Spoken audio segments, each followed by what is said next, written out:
मराठी भाषा दिनाचे औचित्य साधत महाराष्ट्र नवनिर्माण सेनेचे अध्यक्ष राज ठाकरे यांच्या संकल्पनेतून साकारलेल्या अभिजात पुस्तक प्रदर्शनाला आदित्य ठाकरे यांनी भेट दिलेली आहे।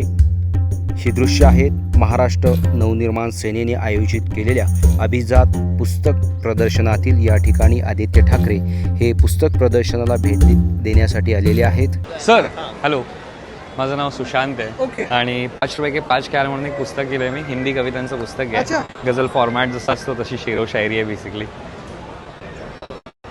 चाली देता काय मी चाली ॲक्च्युली आम्ही एक शो करतो क्या कहने नावाने। त्याच्यामध्ये आम्ही 3 शायर असतात आणि तसं सुखन शो होता, त्या झोनमधला आम्ही एक शो करतो। या थँक्यू सो मच। यासारख्या अन्य बातम्या बघण्यासाठी तुम्ही आमच्या चॅनलला लाईक करा, शेअर करा, सबस्क्राईब करा। धन्यवाद।